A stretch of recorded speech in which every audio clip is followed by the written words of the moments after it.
Olá, meus caros. Eu gostaria de conversar com vocês a respeito de um assunto um tanto complexo, mas que tem se tornado bastante popular e nós temos recebido muitas consultas a respeito desse assunto e, portanto, nos inspirou a tratar de uma maneira mais ampla dessa questão. É inegável, e de maneira nenhuma eu vou querer dizer diferente, que o custo de se manter um funcionário numa empresa é muito grande. Os encargos, tanto previdenciários quanto de fundo de garantia, e os direitos trabalhistas como férias, 13º, vale transporte, outros direitos previstos nos acordos coletivos de trabalho, que podem incluir creche, alimentação, assistência médica, assistência odontológica, seguro de vida, enfim, é um pacote bastante grande de obrigações que se impõem àquelas empresas que decidem contratar um funcionário.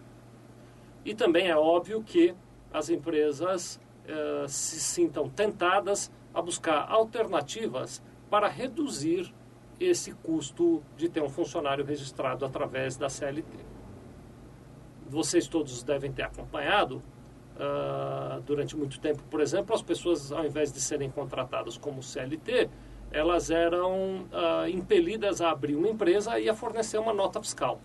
Então, aquela pessoa trabalhava como um funcionário, tinha presente aquelas 5 características que determinam um vínculo empregatício, vínculo empregatício, que sejam a assiduidade, a pessoalidade, a subordinação, a dependência econômica e a existência de um horário de trabalho específico. Então, essas 5 características estavam presentes na relação, mas ao invés dele ter um holerite e de ter o seu contrato de trabalho na carteira, ele emitia uma nota fiscal. Isso ainda é uma prática bastante usada e que precisa ser objeto de muito cuidado. Inclusive é um objeto de cuidado não da área contábil até, viu? Eu recomendo que isso seja um objeto de discussão entre você e seu advogado, se essa situação está presente na sua empresa. Agora, outra situação que tem nascido, porque as empresas têm buscado alternativas a essa pressão de custos tão grande para ter um funcionário, é a alternativa de transformar um funcionário em sócio da empresa. Então você pega uma sociedade limitada e pega aquele funcionário e coloca uma cota em nome dele. Ele deixa de ser funcionário da empresa ou ele nem começa a trabalhar como funcionário da empresa e ele passa a ter um percentual pequeno e não é parte da administração da empresa, mas passa a ser sócio da empresa.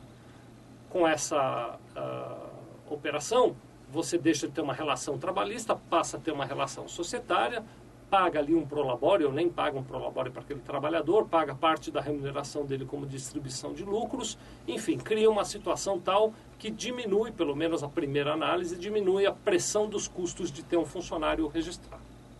Agora, essa operação toda é uma operação bastante temerária e eu recomendo que, novamente, você procure seu advogado para falar com ele a respeito dessa questão, caso esse seja um plano ou um interesse da sua empresa. A relação societária ela é muito diferente da relação trabalhista. E o Ministério do Trabalho, juntamente com a fiscalização do trabalho e com a Justiça do Trabalho, tem estado muito atento a esse tipo de situação. Para vocês terem uma ideia, o Ministério do Trabalho tem uma força-tarefa só para coibir esse tipo de atuação. Então, eles sempre olham a existência daqueles 5 requisitos que estão presentes no vínculo empregatício. E na medida em que eles estejam presentes, essa configuração diferente de sócio, minoritário ou coisa parecida pode vir por terra abaixo. Então, seja cuidadoso, não exagere nessa questão. Eu compreendo que a pressão de encargos é grande, eu concordo, e é preciso que isso seja revisto pelo governo, mas não vale, nem sempre vale, o risco de você sair tomando medidas exacerbadas na sua empresa, que depois venham a aparecer na forma de autos de infração, com os custos que você imaginou que economizou e também depois com multas pesadas pela infração à legislação. Seja cuidadoso, consulte seu advogado sobre essa questão. Muito obrigado.